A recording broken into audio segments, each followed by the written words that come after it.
saem ilesos e você fica nessa roda viva. Agora, o Felipe Luiz vai assumir interinamente, esse interinamente, óbvio que dependerá de resultado. Se ele for campeão, for muito bem até o final do ano, claro que vai haver um clamor para que ele seja efetivado, mas é um completo voo cego, por algumas razões. Não tem nenhuma experiência no profissional, trabalha como técnico de futebol há meses, não tem nem um ano, treinou o Sub-17, depois assumiu o Sub-20, e aí um risco também adicional, que é a panela de 2019. Vejamos se ele vai ser refém a ponto de colocar Gabigol e Bruno Henrique achando que voltamos no tempo, que está em 2019, ele baixou o caboclo Jorge Jesus, ele ia fazer os caras jogarem como jogaram há 5 anos, né?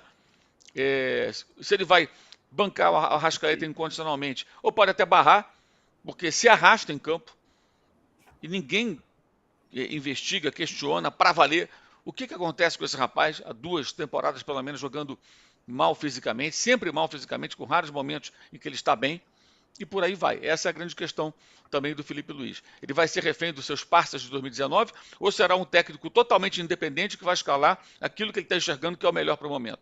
A gente não sabe ainda. Mas foi uma tentativa, acho que até desesperada, de salvar a temporada, porque tudo indicava que o Tite não tinha mais condições de fato, depois do que vimos nos últimos jogos. E aí, para completar, aí é brincadeira, né? Na coletiva, perguntaram a ele se ele ia manter o goleiro da Copa, o senhor Matheus Cunha, contra o Corinthians. Ele falou que sim. Aí é maluquice. Aí é maluquice completa. O cara não quer se ajudar. O cara quer prejudicar ele mesmo. Porque o Matheus Cunha falhou no passado contra o Olímpia, falhou no passado contra o São Paulo, e aí, só depois que ele falhou contra o São Paulo, no gol que foi decisivo na Copa do Brasil, o São Jorge de São Paulo tirou e colocou o Rossi. Vamos resumir, tá?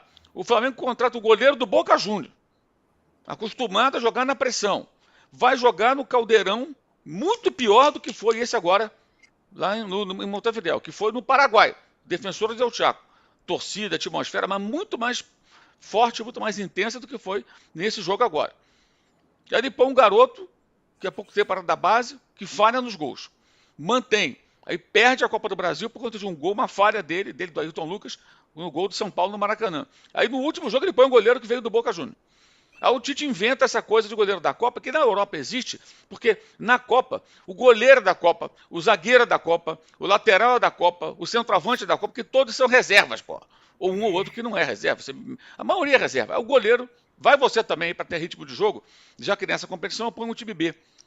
O Flamengo joga com toda a prioridade no Brasileiro, na Copa do Brasil, a ponto de ter colocado reservas contra o São Paulo no Morumbi, quando liderava o campeonato com uma rodada a menos, uma partida a menos disputada, porque teve os jogos do Palmeiras entre esse jogo contra o São Paulo, ou seja, prioriza claramente a Copa do Brasil, aí ele põe um goleiro reserva para jogar, não tem cabimento. E ele, contra o Grêmio, foi um desastre. Uma semana antes do jogo contra o Atlético, aí na coletiva fala, não mudou nada, aí realmente não dá, aí não dá.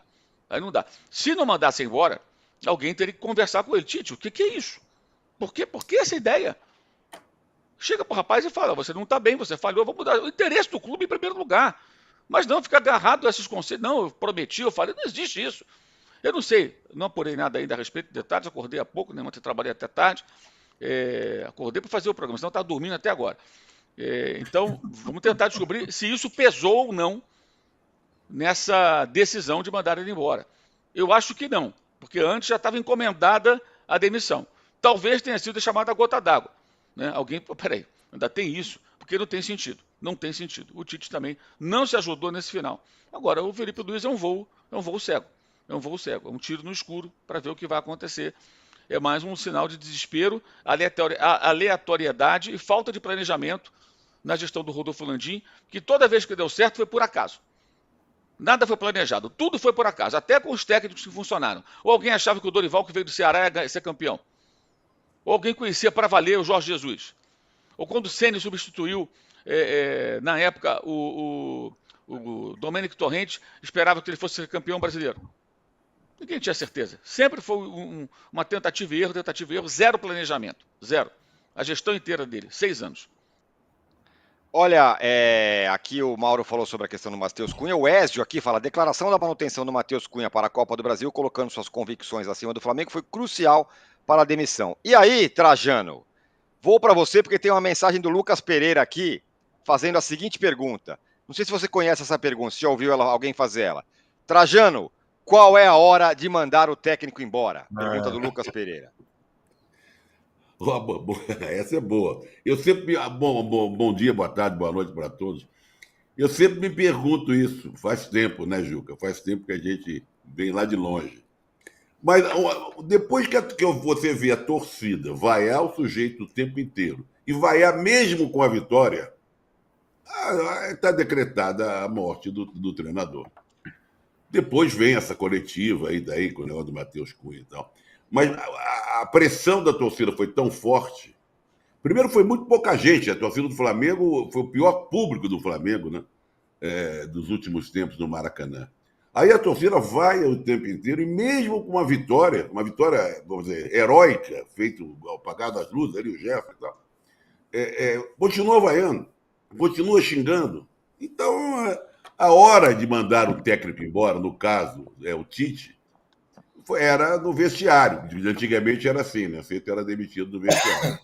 Não daria nem a coletiva. No lugar dele na coletiva apareceria um outro e tal. E é bom lembrar também, não sei se eu estou enganado, concordo com o que o Mauro falou, a coisa de sem planejamento, a entrada do Felipe Luiz ia ter uma tentativa de resolver ali, uma solução caseira, emergencial e tal. Mas será que ele vai ficar abraçado aos passas?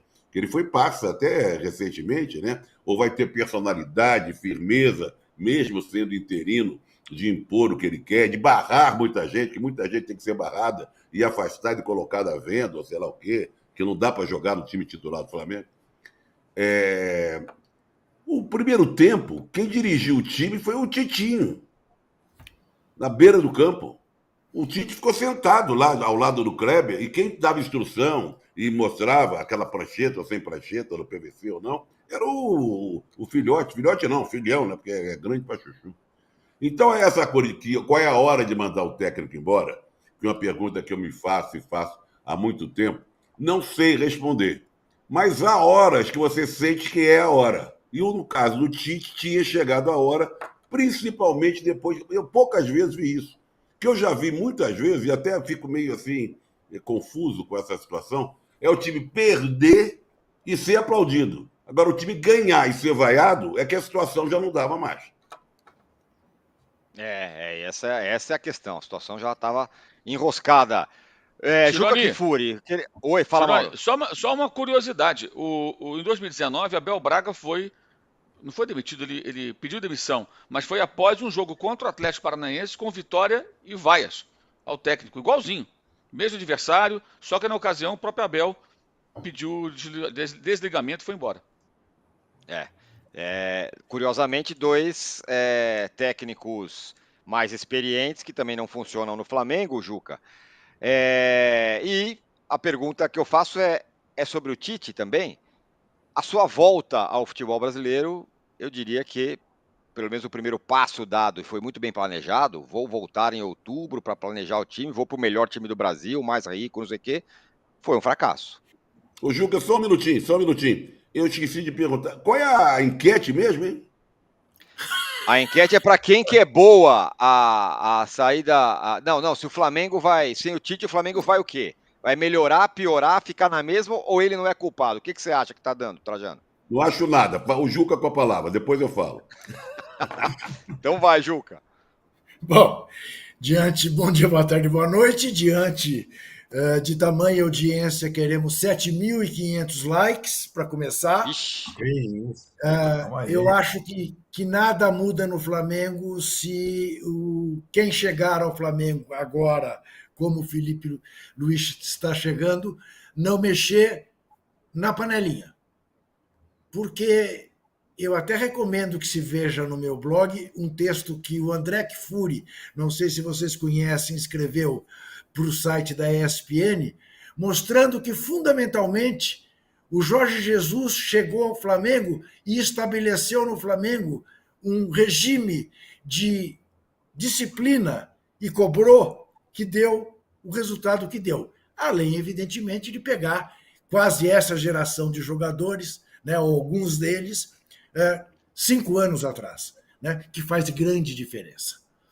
Se não mexer nisso, não acho que a queda de mais um técnico, porque todos os outros, como o Mauro listou, caíram e não resolveram coisa alguma. Então, o problema não é o Tite, é também o Tite, que parece que os anos todos, 6 anos que passou na CBF, o afastaram da realidade do futebol brasileiro. E ele passou a viver num universo paralelo, com aquele discurso dele, com as frases que ele enfatiza e tudo, que cansou, que não deu, né? Falamos disso no último programa. Não deu match com a torcida do Flamengo, com o time do Flamengo, né? Aquele jeitão paternalista do Tite, né? De evitar rupturas, o máximo de ruptura que ele quase fez foi com o Gabriel e acabou não fazendo e botou o Gabriel ontem de castigo para mostrar para a torcida que o Gabriel é um ex-jogador do Flamengo em atividade, pelo menos no Flamengo, né? E, embora o Gabriel tivesse o respaldo da torcida. Enfim, agora, é aquilo, né? Não é apenas vaiar o time com a vitória do time. É, de novo, e acabamos de ver isso em outros clubes, né? Cruzeiro fez o mesmo, Atlético Paranaense, times que estavam classificados para decisões, demitindo o técnico na véspera da decisão. É aquela aposta de que vai dar um choque, né? Pelo menos psicológico, e o time vai reagir. Vai reagir? Quarta-feira veremos no primeiro do que pode ser o único jogo das semifinais entre Corinthians e Flamengo na Copa do Brasil, né? Porque só resta ao presidente do Corinthians agora não botar o Corinthians em campo para o segundo jogo e para o enfrentamento. Mas vamos falar disso depois, eu sei. Sim, falaremos sobre isso, sobre a treta fora de campo, sobre a mudança da data